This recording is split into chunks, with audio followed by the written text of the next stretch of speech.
നമ്മൾ വിധാപ്പാർട്ടിലാണ് നമുക്ക് ഒരു 2 സൈക്കിൾ നമ്മൾ റെന്റിന് എടുത്തിട്ട് ഇനി നമുക്ക് ഓടിക്കണ കാണിച്ചു തരാം.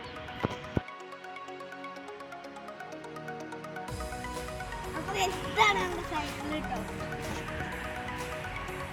അപ്പോൾ ഇവിടെ ഒരു സസ്പെൻഷൻ ഉണ്ട് കേട്ടോ നമുക്ക് ഇതിട്ടുണ്ട്. ഇനി നമുക്ക് പുറകിൽ മാത്രം ഡിസ്ക് ബ്രേക്ക് ഉണ്ട്, മുമ്പിൽ ഡിസ്ക് ബ്രേക്ക് ഇല്ല. പിന്നെ ഇത് ഗിയറാണ് കേട്ടോ ഗൈസ്.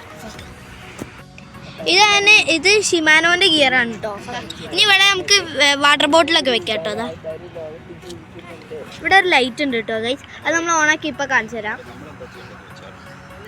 ഇതാ റെഡ് കളർ ഉണ്ട്, വൈറ്റ് കളർ ഉണ്ട്, ഗ്രീൻ കളർ ഉണ്ട് കേട്ടോ. പിന്നെ white colour blinking, white colour blinking white red mix ആയതാണ് കേട്ടോ അത് ഗൈസ്. ഇത് റോക്ക് റൈഡറാണ് കേട്ടോ കമ്പനി. അപ്പോൾ ഇത് റോക്ക് റൈഡറിൻ്റെ ST100 സ്പോട്ട് ട്രയൽ എന്നാണ് കേട്ടോ അത്. പിന്നെ ഇവിടെ ഒരു ബെല്ലുണ്ട് കേട്ടോ. പിന്നെ ഈ സീറ്റ് ഭയങ്കര കംഫർട്ടബിൾ ആണ്. ഇതിന് മുകളിലൊരു എക്സ്ട്രാ സാധനം ഉണ്ട് കേട്ടോ. കണ്ടോ.